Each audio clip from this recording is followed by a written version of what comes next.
အခု EPC မီးလိုင်းလာနေတယ်မီးလာနေတဲ့အချိန်မှာကျွန်တော်တို့ဒီ generator ဘက်က auto backup ကအမြဲတမ်း auto backup ရှိနေတယ်ဆိုရင်ကျွန်တော်တို့မီးပြတ်သွားတဲ့အခါမှာချက်ချင်းအလုပ်လုပ်မှာဖြစ်ပါတယ်ဒါဆိုရင်ချက်ချင်းအလုပ်လုပ်တယ်မင်္ဂလာပါကျွန်တော်တို့ဒီ comment ပိုင်ရှင်မေးထားတဲ့ဟာလေးနဲ့ပတ်သက်ပြီးတော့ဗောနော်ကျွန်တော်ဖြည့်ပေးခြင်းလို့ပါအဓိကကတော့ဒီ ADS တွေခဏခဏလောင်နေတယ် timer နဲ့ modular connector တွေတုံးပြီးတော့ auto chamber တစ်ခုလောက်ဆင်ပေးပါလားဆိုပြီးတော့ပြောထားလို့ဗောနော်ကျွန်တော်လွယ်ကူအဆင်ပြေမဲ့နီလန်းလေးတစ်ခုနဲ့ဗောနော်ကျွန်တော်အရင်ဆုံးပြပေးခြင်းပါတယ်အဲ့တော့အခုလောလောဆယ်ကျွန်တော်အလွယ်ဆင်ထားပေးတဲ့ဟာလေးနဲ့ပဲကျွန်တော်အရင်ဆုံးပြပေးခြင်းပါတယ်ခင်ဗျာခုဒီပုံမှာဆိုရင်ကျွန်တော်တို့က magnetic connector နှစ်လုံးသုံးထားတယ် timer လေးတစ်လုံးကိုသုံးထားတယ်ပေါ့နော် timer ကတော့ခုလောလောဆယ်ကျွန်တော်10 second timer အနေနဲ့ပဲ run ထားတယ် timer ကိုအဓိက control လုပ်ပြီးတော့ပေါ့နော် control switch အနေနဲ့အလုပ်လုပ်ပြီးဒီ magnetic connector နှစ်လုံးကိုကျွန်တော်တို့က ADS ပုံစံမျိုးသုံးမှာပေါ့နော်အဲ့တော့ဘယ်လိုလေးလုပ်ထားလဲဆိုတော့ဒီဘက်ကကောင်ကကျွန်တော်တို့ EPC မီးလိုင်းဖြစ်မယ်ဒီဘက်ကကောင်ကကြတော့ကျွန်တော်တို့ inverter line ဒါမှမဟုတ်ရင် generator တွေပေါ့နော်အသုံး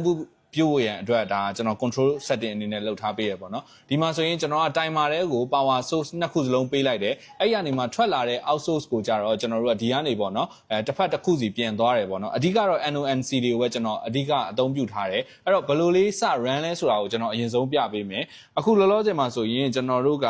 ဒီကောင်ကဘာဖြစ်မလဲဆိုတော့ကြတော့ဒီကောင်က EPC line ပေါ့နော် EPC line ကိုကျွန်တော်အရင်ဆုံးစပြီးဖွင့်လိုက်မယ် EPC line စဖွင့်လိုက်ပြီဆိုတာနဲ့ကျွန်တော်တို့ဒီမှာtimer လေးရပါတော့စပြီးတော့ count down လုပ်နေပြီ10 second ပြည့်ပြီဆိုတာနဲ့ဒီဘက်က magnetic connector စပြီးတော့အလုပ်လုပ်မယ်ပေါ့နော်အဲ့ချိန်ကျရင်စပြီး on သွားမယ်ဒါဆိုရင် magnetic connector က10 second ပြည့်သွားပြီဆိုတာနဲ့စပြီးအလုပ်လုပ်ပြီးအဲ့လိုအလုပ်လုပ်တဲ့အချိန်မှာကျွန်တော်တို့အိမ်ထဲကိုမီးလိုင်းရရောက်လာပြီပေါ့နော်ရောက်လာတဲ့အခါတွေမှာဆိုရင်နောက်တစ်ခုကကြတော့ကျွန်တော်တို့ဥမာမီးပြတ်သွားမယ်မီးပြတ်သွားတဲ့အခါမှာဆိုရင်ကျွန်တော်တို့ဘယ်လိုလေးဖြစ်မလဲဆိုတော့ကြတော့ဒီကောင်မီးပြတ်လိုက်မယ်ပေါ့နော်ဒါဆိုရင်မီးပြတ်သွားရင်ဒီကောင်ပြန်ပိတ်သွားပြီပြန်ပိတ်သွားတဲ့အခါမှာကျွန်တော်တို့မီးစက်နှိုးမယ်ဒါမှမဟုတ် inverter line ဘက်ကနေတခါတည်းဖွင့်လိုက်မယ်ဆိုရင်ဒီဘက်က magnetic connector ကချက်ချင်းအလုပ်လုပ်မယ်ပေါ့နော်အဲ့အချိန်မှာပဲကျွန်တော်တို့မီးပြန်လာမယ်ဆိုရင်ကျွန်တော်မီးလေးကိုစပြီးပြန်ဖွင့်လိုက်မယ်ဒါဆိုရင်ဒီမှာမီးလုံးလေးမီးလင်းလေးလင်းလာပြီပေါ့နော်ဒါဆိုမီးပြန်လာပြီမီးပြန်လာပြီး10 second နေရင် EPC မီးလိုင်းကိုပြန်သုံးမယ်ဒီလိုမျိုးလေးပါပဲဒါကတော့ဒီဘက်ကပထမဦးစားပေးဒီဘက်ကဒုတိယဦးစားပေးလို့ပြောလို့ရတယ်ပေါ့နော်ဒါအခု EPC မီးလိုင်းလာနေတယ်မီးလာနေတဲ့အချိန်မှာ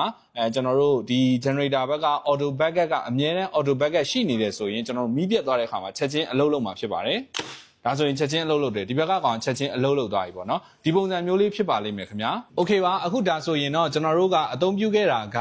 magnetic connector နှလုံးရဲ့ timer တစ်လုံးရဲ့ကိုအသုံးပြုခဲ့တယ်ဘယ်လိုသဘောမျိုးလဲဆိုတော့ ADS သဘောမျိုးပဲပထမဦးစားပေးဒုတိယဦးစားပေးဆိုတဲ့အချိန်မှာ delay time လေးနဲ့ကျွန်တော်တို့စပြီးတော့အလုပ်လုပ်ခဲ့တယ်ပေါ့နော်ဒါကကျွန်တော် ADS ပုံစံမျိုး function ကိုရဖို့ရန်အတွက် magnetic connector နှလုံးနဲ့ timer ကိုအသုံးပြုခဲ့တာဖြစ်ပါတယ်အခုကျွန်တော်လုပ်ပေးခဲ့တဲ့ဟာကရိုးရှင်းရှင်းပဲလွယ်လွယ်ကူကူပဲလုပ်ပေးခဲ့တာဖြစ်ပါတယ်ဒါကတော့လုံးဝမသိသေးတဲ့မိတ်ဆွေတွေအတွက် sharing အနေနဲ့ကျွန်တော် sharing လုပ်ပေးရခြင်းဖြစ်ပါတယ်ကျွန်တော်ရဲ့ video ကိုအဆုံးထိကြည့်ပေးခဲ့တဲ့အတွက်ကျေးဇူးအများကြီးတင်ပါတယ်ဗျ